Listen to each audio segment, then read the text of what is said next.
5,000 ចាចារសជាតិដូងហ៎ ចារសជាតិដូងក្រែមយើងធ្វើ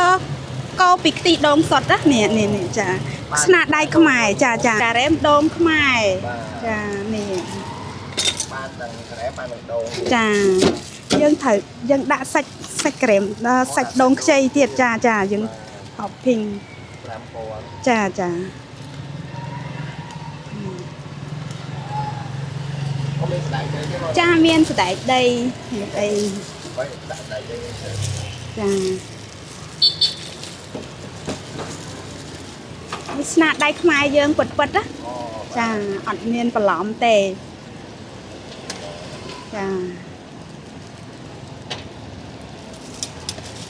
សំបីតាស្ព្រាហ្នឹងក៏ប្រែនដែរចា